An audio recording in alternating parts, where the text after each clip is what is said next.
ഇതുപോലത്തെ ഒരു കസേരയിലാണ് അവിടുത്തെ ജഡ്ജിമാരിയിരിക്കുന്നത്. കളർ കറയാണ്. നോക്കിയപ്പം ആ കസേരയിൽ റനീഷ റഹ്മാൻ കയറി ഇരുന്നിട്ട് മണി കിളിക്കുന്നു, കറങ്ങുന്നു, ഓടുന്നു, നല്ല സുഖമെന്ന് പറയുന്നു. എന്താണ് പ്രശ്നമെന്ന് എനിക്കറിഞ്ഞൂടാ. ചിരിപ്പിക്കാൻ വേണ്ടിയിട്ടായിരുന്നു. ഞാൻ ഇരുട്ടിലുണ്ടായിരുന്നു.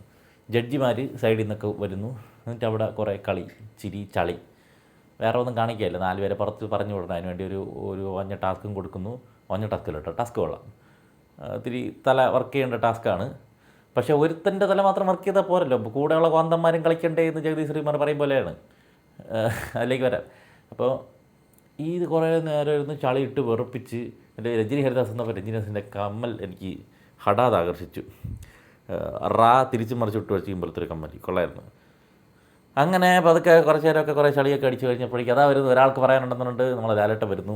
സ്ക്രീൻ മൊത്തം ലാലേട്ടൻ ഇങ്ങനെ നിറഞ്ഞിരിക്കുകയാണ്. ലാലേട്ടൻ വന്നിട്ട് എന്തൊക്കെയോ ആസ് യൂഷ്വൽ ബിഗ് ബോസിൻ്റെ വലിയ ഇതാണ്, അഗ്നിപരീക്ഷ, IASൻ്റെ എക്സാമാണ് നിങ്ങൾ എഴുതാൻ പോകുന്നത് എന്നൊക്കെ പറഞ്ഞിട്ട് ഭയങ്കരമായിട്ട് ഘോരം കുറച്ച് സംസാരിച്ചുകൊണ്ട് അതും കഴിഞ്ഞ് പിന്നെ അപ്പോൾ ഒരുപാട് സമയം ഒന്നും കഴിയാതെ പെട്ടെന്ന് തന്നെ എല്ലാം തളിച്ച് ശുദ്ധമാക്കിയിട്ട് പറയണം 4 ടീമായിട്ട് തിരിക്കണം. നോക്കുമ്പോൾ 10 പേര് വെച്ചിട്ട് 4 റോയാറ്റിന് ഇരിപ്പുണ്ട്. എന്നാൽ പിന്നെ അവർ തന്നെ അങ്ങ് ടീമായിട്ടിരിക്കില്ല, അതങ്ങ് ടീമാക്കുന്നുണ്ട്. കുറേ സമയം വേസ്റ്റാക്കി നമ്മളെ ഉയരെടുക്കാതെ. അല്ലെങ്കിൽ ഇത് പറയും, എൻ്റെ ടീം റിയാസ്, എൻ്റെ ടീം പച്ച ബ്ലൗസ് ഇട്ടിട്ട് അതിൻ്റെ പുറത്ത് മുന്താണി ഇട്ട് വെച്ചിരിക്കുന്ന ആ കൊച്ച് എടുത്ത് ഈ ടീമിൽ വരൂ. 3 കെട്ടി 3 ഡൈവേഴ്സ് ചെയ്ത് അതിൽ 3 പേരിൽ ഓരോ കൊച്ചു വീതമുള്ളവർ ആരെങ്കിലോട്ടേക്കിട്ട് വരൂ. ഭർത്താവിന് തെച്ചിട്ട് കാമുകൻ്റെ കൂടെ ഒളിച്ചോടിപ്പോൾ ആരെങ്കിലോട്ടേ വരൂ എന്ന് പറഞ്ഞുകൊണ്ട് കുറേ നേരം വെറുപ്പിക്കൽ കാണേണ്ടി വരും. ഇത് അതില്ലായിരുന്നു. അവർ തന്നെ ഇരുന്നുകൊണ്ട് അതൊരു ആശ്വാസമായി.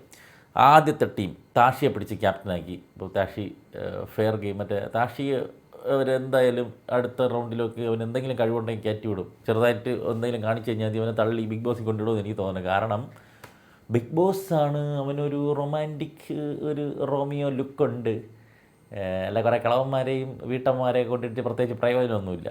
വീട്ടമ്മമാരെ കൊണ്ടിട്ട് കഴിഞ്ഞാൽ ഇവർക്കൊക്കെ രാവിലെ ഷുഗറിൻ്റെ മരുന്ന് കൊടുക്കണം. പിന്നെ എന്തെങ്കിലും ടാസ്ക് വന്നു കഴിഞ്ഞാൽ ഡോക്ടർമാരെ പിടിച്ച് നിർത്തണം, നേഴ്സുമാരെ പിടിച്ച് അവർക്ക് ശമ്പളം കൊടുക്കണം, അവർക്ക് പണി കൊടുക്കണം. പിന്നെ കുറേ നേരം ലാഗ് എന്തിന് ചുമ്മാ അതിനെ ചുമക്കണം എന്തിനാണ്. അതുകൊണ്ട് അവരെയൊക്കെ മാക്സിമം എടുത്ത് തള്ളി ഇന്ന് കളയും. ഇന്ന് ഒരു ചേച്ചി സേവാക്കി വിട്ടിട്ട് അവരെയൊക്കെ എടുത്ത് കളയും. ലാസ്റ്റ് അവരുടെ പേര് ആഫ്നിയെ എന്തോ ഒരു പേര്, അവരൊക്കെ എടുത്ത് കളയും. അവരെ ഇതുപോലെ ചുറുക്കുള്ള ഇപ്പം ഞാൻ ഉറപ്പിച്ച് പറയാം, ലോലിറ്റ എന്തായാലും ബിഗ് ബോസ് സീസൺ 8 കളിക്കും എന്നെനിക്ക് തോന്നുന്നുണ്ടല്ല. നിങ്ങളെന്നോ ഞാൻ ഇങ്ങനെ സാധാരണ പറയാനൊന്നും തെറ്റാറൊന്നുമില്ല, കറക്റ്റായിട്ട് അതുപോലെ തന്നെ വരും. അപ്പോൾ ഇതാണ് പരിപാടി. അപ്പോൾ അങ്ങനെയൊക്കെ കുറച്ച് ദിവസം പോകണം. അപ്പോൾ ഇത് ഈ ഒരു ടീം തിരിക്കലിൽ നമ്മുടെ താഷിയെ പിടിച്ച് ക്യാപ്റ്റനാക്കി. താഷി ഇങ്ങനെ ഇത്രയും ആക്റ്റീവായിട്ട് നിങ്ങളുടെ കളരിപ്പറ്റൊക്കെ അറിയാമെന്നുള്ളേ ഉള്ളൂ. അവന് സംസാരിച്ചധികം ഞാൻ കണ്ടിട്ടില്ല. നോക്കിയപ്പം ഇത് അഭിമാന പുരസ്കാര നിമിഷം എന്നൊക്കെ പറയുന്നുണ്ടായിരുന്നു. പുരസ്കാരവും ആദ്യം അവിടെ നിൽക്കാൻ പറഞ്ഞിട്ട് എല്ലാവരും കൂടി ഓടിച്ചു വിട്ടു. രണ്ടാമത് ടീം പ്രണവിനെ സെലക്ട് ചെയ്ത്. ഇവരുടെ ഒരു ബ്രില്യൻസേ, ഈ 3 ടീമും അതിൽ 4 ടീമിൽ ഏറ്റവും പാഴ് ടീം സി തന്നെയാണ്. അവരിലുള്ളവർ തന്നെയാണ് പുറത്തു പോകാൻ അർഹതയുള്ളത്. അതൊക്കെ ഞാൻ സമ്മതിക്കുന്നത്. എങ്ങനെയെന്നറിയാമോ, ഈ 3 ടീമുകളിലുള്ളവരും അവരുടെ ക്യാപ്റ്റനെ തിരഞ്ഞെടുത്തത് ഈ പെൻഡൻ്റ് ഉള്ളവനാണ്. പെൻഡൻ്റ് എന്നല്ലേ പറയണേ? കാരണം അവൻ എന്തോ ഒരു പ്രിവിലേജ് ഉണ്ട്. അവന് ഓൾറെഡി ഒരു വള്ളി പ്രിവിലേജ് ഉണ്ട്. ഇനി പുതിയ ഒരെണ്ണത്തിനെയും കൂടി എടുത്ത് അത് തലയിൽ വെച്ച് കൊടുക്കും, ഒരുത്തനെയും കൂടി സേവാക്കി വിടണം. എന്തിനാണ് ക്യാപ്റ്റൻ എന്ന് പറഞ്ഞാൽ ചിലപ്പോൾ സേവ് ആയുമെങ്കിലോ അറിഞ്ഞൂടെ, എന്താ പരിപാടിയെന്ന് അറിയത്തില്ല. എന്തെങ്കിലും ഒരു സവിശേഷ അധികാരം കിട്ടുമല്ലോ. അപ്പോൾ അവനെ സേവാക്കി വിട്ട് കഴിഞ്ഞാൽ കുഴപ്പമില്ല. ഓൾറെഡി അവന് പെൻഡൻ്റ് ഉണ്ട്, ഇതും കൂടി വച്ചോണ്ട് പോട്ട് എന്ന് പറയാം. അങ്ങനെയാണ് 3 ടീം എ, ബി, ടീം ഡിയും തിരഞ്ഞെടുക്കുന്നത്. ടീം സി മാത്രമാണ് ഇതിൽ അബിറാമിനെ പിടിച്ച് തിരഞ്ഞെടുത്തത്. കാരണം വേറെ അവന് ഒരു തേങ്ങയുമില്ല, ഇതൊന്നുമില്ല, അവനെ പിടിച്ചാക്കി. ടീം 4 ജെറ്റി, സോനയുടെ പേര് പറഞ്ഞു കേട്ടോ. ജെറ്റി ഇന്നലെ സോനയുടെ പേര് എന്തോ പുറത്തു പോകാൻ ആഗ്രഹിക്കണമെന്ന് പറഞ്ഞതാണെന്ന് തോന്നുന്നു. അവളല്ലേ പറഞ്ഞത്. എന്നിട്ട് ഉടനെ എൻ്റെ ഫ്രണ്ടാണെന്ന് പറഞ്ഞപ്പോഴേക്കും രഞ്ജിനി ഹരിദാസ് പറത്തി വിട്ടത് സോനയാണെന്നാണ് എൻ്റെ വിശ്വാസം. രണ്ടാമതിന് പോയി നോക്കാമെന്ന് വയ്യ. അങ്ങനെ ലോലിറ്റയെ പിടിച്ച് അവരെല്ലാവരും ക്യാപ്റ്റൻസിയാക്കി. ലോലിറ്റ ഇന്നലെ മറ്റേ കളർ പറക്കണ മത്സരത്തിൽ കുപ്പിയിൽ വെള്ളം നിറയ്ക്കലിൽ ഗംഭീരമായിട്ട് പങ്കെടുത്തു.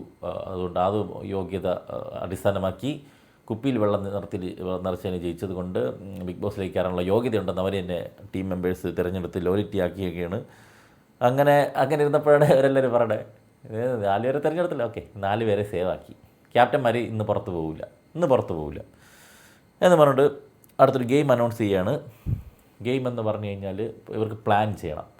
പ്ലാൻ ചെയ്തിട്ട് ഓരോരുത്തരും സമയം 60 സെക്കൻഡ് ഉണ്ട് ടോട്ടലി. ലാസ്റ്റ് ബസർ അമർത്തുന്ന എത്തുമ്പം ഏകദേശം 60 സെക്കൻഡിനടുത്ത് എത്തണം.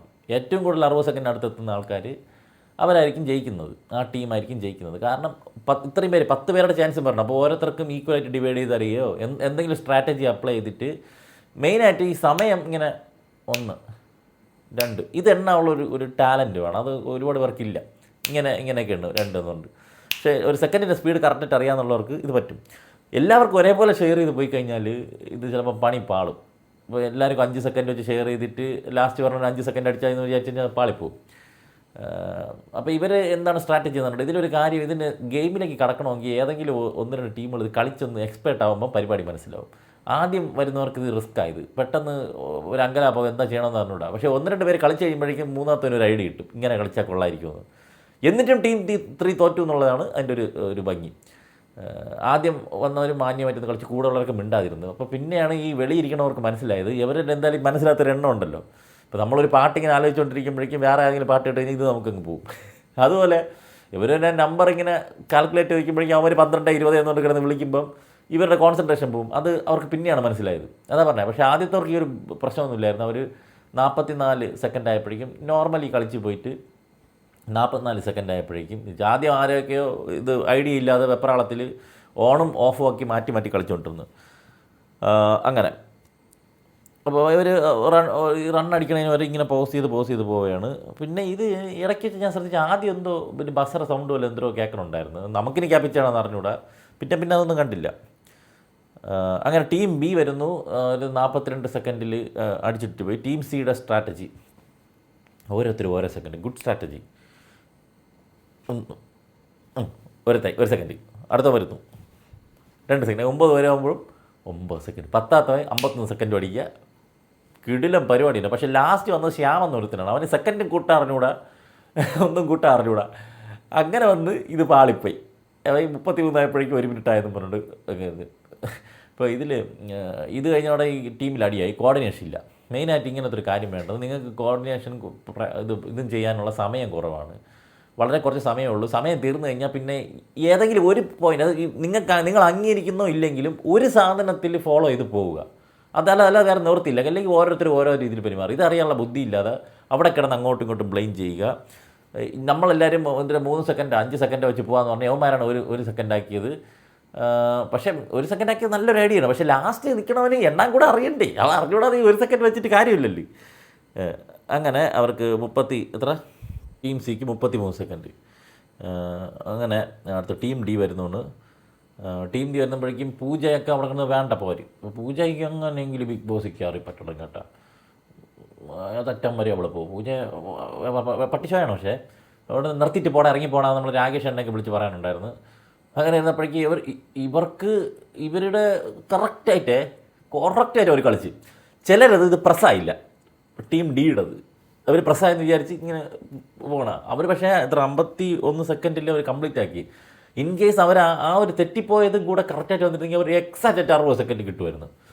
1-2 ഇവർക്ക് ബട്ടൺ വർക്കായെന്ന് വിചാരിച്ചിട്ട് വർക്കാവാതിരുന്നതുകൊണ്ട് ഇവർക്ക് പരിപാടി പോയി. ഇങ്ങനത്തെ വരിക്കും ഒന്നുമില്ല സൗണ്ട് കൊടുക്കുക, അല്ലെങ്കിൽ ഇതിൽ ലൈറ്റ് ഇൻഡിക്കേഷൻ കൊടുക്കുക. സ്റ്റാർട്ടും സ്റ്റോപ്പും കാണുമ്പം ഓടാതിരിക്കുന്ന സമയത്ത് റെഡ് ലൈറ്റ് എന്തെങ്കിലും കത്തണം. അല്ലെങ്കിൽ ഇവർക്ക് അറിയാൻ പറ്റത്തില്ലല്ലോ ഓടുന്നതാണോ നിൽക്കുന്നതാണോ. ചിലപ്പോൾ പ്രസ് ചെയ്താൽ കറക്റ്റായിട്ട് ഇവർ മുമ്പ് പ്രസ് ചെയ്ത് ശീലിച്ചിട്ടില്ലല്ലോ ഈ സാധനം ഇതെങ്ങനെയാണ് വർക്ക് ചെയ്യാവുന്നുണ്ടെന്നുള്ളത്. കുറേ പേർക്ക് പറ്റിയിട്ടുണ്ട്. ആ ടീമിൽ തന്നെ പറ്റിയിട്ടുണ്ട്. സ്റ്റിൽ അവർ 51 എടുത്തു. ലാസ്റ്റ് പൂക്കട്ടേക്ക് അവിടെ രാകേഷ് എണ്ണം വന്നിട്ട് കുറേ സ്റ്റെപ്പൊക്കെ ഇട്ട്. അതായത് എനിക്കിതൊന്നും കാൽക്കുലേറ്റ് ചെയ്യേണ്ട ആവശ്യമില്ല. പക്ഷേ കുറേ സമയം എടുത്തിട്ടോ. കുറേ സമയം എടുത്തിട്ട് ഇതൊക്കെ എനിക്ക് കാണാതെ അറിയാം ഈ സെക്കൻഡ് ഇതൊക്കെ. ഞാൻ ഇങ്ങനെ 4 കളിയൊക്കെ കളിച്ചിട്ട് അടിച്ചിട്ട് 51 സെക്കൻഡ് അടിച്ച് ടീം ജയിച്ചു. അപ്പോൾ ടീം സിയിൽ വന്നിട്ട് ടീം സിയിൽ ഇവർ അങ്ങോട്ടും ഇങ്ങോട്ടും ബ്ലെയിം ചെയ്തിട്ട് നിങ്ങൾക്കൊന്നും ഒരു കഴിവില്ല എന്നുകൊണ്ട് അവരെല്ലാം ഇൻഫിനിറ്റി പിടിച്ചു വാങ്ങിച്ച് വെച്ചിട്ട് പോടാന്ന് പറഞ്ഞു. അപ്പോൾ നമ്മുടെ പെൻഡൻ്റ് ഉള്ളവരെ വിളിച്ചിട്ട് വന്നിട്ട് നിങ്ങൾക്ക് ഒരാളെ ഇതിലിടാം, അതിൽ ഡേഞ്ചർ സോണിലിടാം. മറ്റേ ഔട്ട് ഹൗസ് അല്ല, ഡേഞ്ചർ സോൺ. ഔട്ട് ഹൗസിലാണ് ഓൾറെഡി പൂജ ഇരിക്കുന്നത്. ഡേഞ്ചർ സോൺ വേറെ എന്താണെന്ന് അറിഞ്ഞൂടാ. അപ്പോൾ അവരാദ്യം പൂജ എന്ന് പറയുന്നു. അപ്പം നിങ്ങളെല്ലാം ഐക്യ കണ്ടേനെയാണോ തീരുമാനിച്ചത്? അല്ല. നീ ആര്? ഞാൻ മറ്റോളെ പേര്. നീ ആര്? ഞാൻ പറ്റീരെ പേര്, ജറ്റീരെ പേര്. നീ ഇത്. അപ്പോൾ നിങ്ങൾക്ക് തന്നെ ഒരു കോർഡിനേഷൻ ഇല്ല.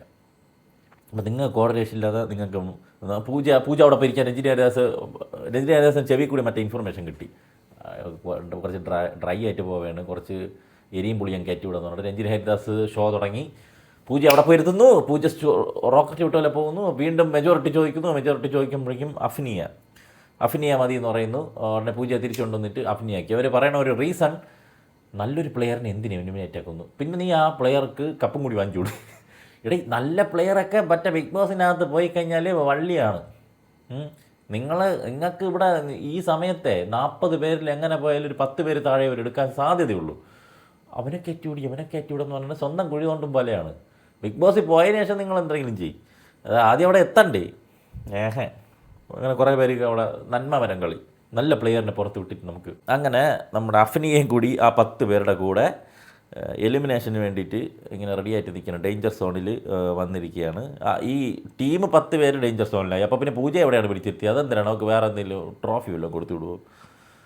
അങ്ങനെ എലിമിനേഷൻ നടത്താൻ പോവുകയാണ്. നമ്മളെല്ലാവരും 4 പേരെ എലിമിനേറ്റ് ചെയ്യുമെന്ന് പറഞ്ഞിട്ട് റിയാസ് വന്നിട്ട് ശ്യാമിനെ സേവാക്കി. എന്തിനാണെന്ന് ഞാൻ കണ്ടിട്ടില്ല. ഈ ഗെയിമും കുളമാക്കിയവനാണ്. മാരാറ വന്നിട്ട് സ്റ്റിനിയെ സേവിടാക്കി. രഞ്ജിനി എലിമിനേറ്റ് ചെയ്യാമെന്ന് പറഞ്ഞിട്ട് ഒരാളെ എലിമിനേറ്റ് ചെയ്യാൻ പോകുമെന്ന് പറഞ്ഞിട്ട് നമ്മളെ പച്ചാളം പാസിയെ ബിജു അണ്ണനെ പിടിച്ച് എലിമിനേറ്റ് ആക്കി. ബിജു അണ്ണൻ ഷോക്കായി. എനിക്ക് ഭാര്യയുണ്ട്, എൻ്റെ എല്ലാമായിരുന്നു മെഴ്സി എന്നൊക്കെ വന്ന് പറയാനുണ്ടായിരുന്നു.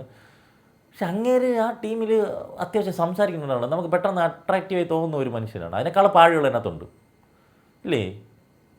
അങ്ങനെ പറഞ്ഞു വിടണ്ടായിരുന്നു. അങ്ങനെ ഒരു ചാൻസ് എന്തെങ്കിലും കൊടുക്കായിരുന്നു. അത് അതിലുള്ള ഒരു ഇതുമില്ലാതെ. പിന്നെ ഞാനല്ലേ ഈ മറ്റേ BP-യുടെയും ഷുഗറിൻ്റെയും ഗുളിയൊക്കെ ലാഭിക്കാൻ വേണ്ടിയിട്ടായിരിക്കും, ആർക്കറിയാം. അണ്ണനെ പറഞ്ഞു വിട്ട് അണ്ണൻ കണ്ണീരോടെ പോകുന്നുണ്ടായിരുന്നു. മാരാറപ്പം പറയാനുണ്ടായിരുന്നു, ഇതൊന്നും ഒരു അവസാനമല്ല, ഇത് അവസാനമാണെന്ന് വിചാരിച്ച് പോകാൻ വേണ്ട. ഒരു മാതിരി എന്നെ പുറത്താക്കിയിട്ട് ഒരു മാതിരി തൊട്ടി വർത്തനം പറയില്ല കേട്ടാ. ബിഗ് ബോസിൻ്റെ അവസാനമല്ല, പിന്നെ ആരംഭമാണത്. എനിക്കറിയാം എൻ്റെ അവസാനം തന്നെയാണ്, നീ ഒന്നും പറഞ്ഞിട്ട് പോകണ്ട. എന്നെ ആരും തുടരണമെന്നുണ്ടെങ്കിൽ നമ്മളെ ഇന്നസെൻറ്റിനെ പോലെ പരിഭവം കാണിച്ചുകൊണ്ട് പോകുന്നുണ്ടായിരുന്നു. റിയാസ് അടുത്തൊരാളെ എലിമിനേറ്റ് ചെയ്യാൻ പറയുന്നു. ആരാധ്യ എന്ന് പറഞ്ഞിട്ട് ആരാധ്യ പിടിച്ച് എലിമിനേറ്റ് ചെയ്യുന്നത്. അതൊക്കെ ആരാന്ന് എനിക്ക് ഫേസ് പോലും ഓർമ്മയില്ല. പിന്നെ അഖിൽ ഷാനോയും ഷിജുവിനെയും സേവ് ചെയ്യുന്നു. രഞ്ജിനി അടുത്ത് വീണ്ടും എലിമിനേറ്റ് ചെയ്യണ പണി കൊടുത്തിട്ട് രഞ്ജിനിക്കാണ് കേട്ടോ മെയിനായിട്ട്. നിതിൻ നമ്മുടെ സൂംബയല്ലേ ഇവനെ പുറത്താക്കി. ഞാൻ സൂംബ എന്ന് പറയണതിന് ഞാൻ ഇന്നലെ ഉറക്കപ്പിച്ചിൽ തെറ്റിദ്ധരിച്ച് സ്കൂബ എന്ന് വിചാരിച്ച് വെള്ളത്തിൽ ചാട്ടക്കാരെയൊക്കെ പറഞ്ഞ് ആരും അങ്ങനെ ശ്രദ്ധിച്ചില്ല കേട്ടാ. സൂംബ അതല്ല, സൂംബ മറ്റേ ഡാൻസാണ്. ആരോ കമൻറ്റ് ഇട്ടപ്പോഴാണ് ഞാൻ ഇങ്ങനെയാണല്ലേ പറഞ്ഞിരിക്കട്ടെ എന്നുള്ളത് വിചാരിച്ചത്. ഇങ്ങനെ പാതിരാത്രി 12 മണിക്കൊക്കെ ഈ ഷോ കൊണ്ടുവച്ചാൽ ഇങ്ങനെയൊക്കെ പറ്റുവാണേ നമുക്ക് കുറച്ചുകൂടി നേരത്തെയൊക്കെ വേണേ. 12 മണിക്ക് എന്തെങ്കിലും വേറെ എന്തെങ്കിലും പ്രത്യേകത ഉണ്ടല്ലോ, ന്യൂ ഇയറാണ്. ഇത് കഴിഞ്ഞിട്ട് നമുക്ക് 2 മണിക്കല്ലേ കിടക്കാൻ പറ്റുള്ളൂ. ഇതൊക്കെ ഇട്ടിട്ട് ജോലിക്കൊക്കെ പോണ്ടേടേ. എന്നെ ചോദിക്കുമ്പോൾ നിൻ്റെ അടുത്ത് ആരെങ്കിലും 12 മണിക്ക് വെച്ച് ഇടാൻ പറ്റും, നീ നാളെ ഇട്ടാൽ മതിയല്ലോ. ഒന്നും പറയല്ലോ, ആയിക്കോട്ടെ. ഇവൻ പോയ സമയത്ത് എനിക്ക് എൻ്റെ കഴിവുകളൊന്നും കാണിക്കാൻ പറ്റിയില്ല. എന്നാൽ നിൻ്റെ കഴിവുകൾ എന്തിനാണ്? ഞാൻ നന്നായിട്ട് മിമിക്രി ചെയ്യും, എന്നാൽ നീ ഒരു മിമിക്രി കാണിച്ചിട്ട് പോകും എന്നും പറഞ്ഞിട്ട് ഉമ്മൻചാണ്ടി സുവിശേഷം കാണിച്ച് അങ്ങനെ ഇരിക്കുമെന്ന് പറഞ്ഞിട്ട് ഒരു ഗാന ശുശ്രൂഷ ഉമ്മൻചാണ്ടിയുടെ അത് കാണിച്ചിട്ട് നീ പെട്ടെന്ന് പോടേ എന്ന് പറഞ്ഞിട്ട് എല്ലാവരും അവനെ യാത്രയാക്കുന്നുണ്ടായിരുന്നു. അപ്പം അടുത്ത് ഷിൻജിത്തിനെ റിയാസ് സേവ് ചെയ്തു. ഷിൻജിത്തിനെ കണ്ടിട്ട് ഇത്തിരി ഫയറുള്ള ഒരുത്തനാണ്. ബിഗ് ബോസിനകത്ത് പോയാൽ കൊള്ളാമെന്ന് എനിക്ക് തോന്നിയിട്ടുണ്ട്. അതുകൊണ്ടായിരിക്കും അവർക്കും തോന്നിയിട്ടുണ്ട്. അവർ എലിമിനേറ്റ് ചെയ്തില്ല. പിന്നെ അവർ 2 പേരെ പിടിച്ചിർത്തി. അഫ്നിയ ജയിച്ച ടീമിൽ ഇരുന്നിട്ട് അവരെല്ലാവരും കൂടി ഊക്കി ഇവിടെ കൊണ്ടിരുത്തിയത്. പിന്നെ ഈ ടീമിൽ തന്നെ ഉള്ള റാഷ. ഇപ്പം ആരാണ് പോവേണ്ടത്, ആരാണ് വരേണ്ടത്, ഇവർ അങ്ങോട്ടും ഇങ്ങോട്ടും എന്തൊക്കെയോ പറയുന്നു. റാഷ ഒട്ടും പ്രതീക്ഷിച്ചില്ല, ഞാനും പ്രതീക്ഷിച്ചില്ല. ഈ കമ്പാരിറ്റീവ് നിൽക്കുമ്പോൾ കാണുമ്പോൾ തന്നെ ഇതിനെന്തിന് ബിഗ് ബോസ് കൊണ്ടുപോകണം നമുക്ക് തോന്നും, ഈ അഫ്നിയെ കാണുമ്പോൾ. പക്ഷേ റാഷ ഇങ്ങനെ നിന്നിട്ട് നിങ്ങൾ ഈ പുറത്തായി ആരെ ബ്ലെയിം ചെയ്യും? ഞാൻ എൻ്റെ ക്യാപ്റ്റൻ പാഴിനെ ബ്ലെയിം ചെയ്യും. അപ്പോൾ ഇന്ന് ബ്ലെയിം ചെയ്തോ പുറത്തായിരുന്നു. Thank you. പുറത്താക്കാതിരിക്കാൻ പറ്റുമോ? പറ്റില്ല. എനിക്കിനി ഒരു ബിഗ് ബോസ് വരാൻ പറ്റുമോ? നിങ്ങൾക്ക് ഇനി ഇതുവരെ വേണ്ടല്ലോ ഡയറക്റ്റായിട്ട്. അതായത് നിങ്ങൾ പുറത്ത് നല്ലൊരു ഫെയിം ഉണ്ടാക്കി നല്ലൊരു സെലിബ്രിറ്റി ആക്കി ഡയറക്റ്റായിട്ട് വരാമല്ലോ എന്നാണ് പറഞ്ഞത്. നീ അതിനുവേണ്ടി ഞാൻ പ്രയത്നിക്കുമെന്ന് പറഞ്ഞുകൊണ്ട് ഹഗ്ഗൊക്കെ കൊടുത്തിട്ട് അവളെ പാട് നോക്കി പോയി. ഇത്രയും തന്നെ നടന്നത്. വേറെ കാര്യമായിട്ടൊന്നുമില്ല. ഒരു ടാസ്ക്, 4 പേര് എലിമിനേഷൻ, കുറച്ച് ചെറിയ കശപിച്ച, അതൊക്കെ തന്നെ. പിന്നെ ഇവരെ കൂടുതൽ കാണും തോറും ഇവരെ കൂടുതൽ ആൾക്കാരെ നമ്മൾ ഐഡൻറ്റിഫൈ ചെയ്ത് വരുന്നുണ്ട്. അതിൽ കുറച്ച് പേർക്ക് ചിലപ്പോൾ ഇഷ്ടം തോന്നാം ഒരു 3-4 ദിവസം കഴിയുമ്പോൾ. എനിക്ക് എന്തായാലും രാകേഷ് എണ്ണം കയറി പോകണമെന്നുള്ളൊരു ഇതുണ്ട്. ബാക്കിയൊക്കെ നമുക്ക് നോക്കാം. നീ പൂജയൊക്കെ ഇതൊക്കെ ബിഗ് ബോസ് മെറ്റീരിയലൊക്കെ തന്നെ. പക്ഷേ ഈ ഒരു പട്ടി ഷോയാണ്, ഒരു അഹങ്കാരം പിടിച്ച ചുമ്മാ വയ്യ. ഇതിനുള്ള